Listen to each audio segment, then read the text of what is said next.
যেটা আপনি ওনাকে প্রশ্ন করেছেন যে বিএনপির নেতাকর্মীরা কি আওয়ামী লীগের অফিস উদ্বোধন করেছে। দেখেন ওনারা বারবার বলে যে অমুক গুপ্ত, অমুক সুপ্ত, অমুক এটা, অমুক সেটা, অমুক আওয়ামী লীগের লুঙ্গির তলে ছিল, অমুক আওয়ামী লীগের সাথে আতাত করে চলেছে। আজকে না ক্লিয়ার হয়ে গেল এই ভোটের সময়, এই ইলেকশনের সময় কারা কার সাথে ছিল।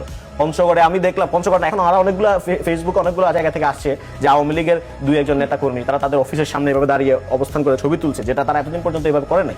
আপনি একটা কার্যক্রম নিষিদ্ধ, আইন অনুযায়ী তো সেটা কার্যক্রম নিষিদ্ধ, আইন অনুযায়ী যে সংগঠনের কার্যক্রম নিষিদ্ধ আপনি কি সেই সংগঠনের তালা ওপেন করতে পারেন? এবং উনি বলছেন, উনি কিন্তু অস্বীকার করেছেন, উনি বলছেন যে এটা হয়তো ছাত্রদল নিজের অফিস করার জন্য, বিএনপি নিজের অফিস করার জন্য এটা করেছেন। নো, আপনি ভিডিওটা দেখেন, এখন আমি প্লে করতে পারবো।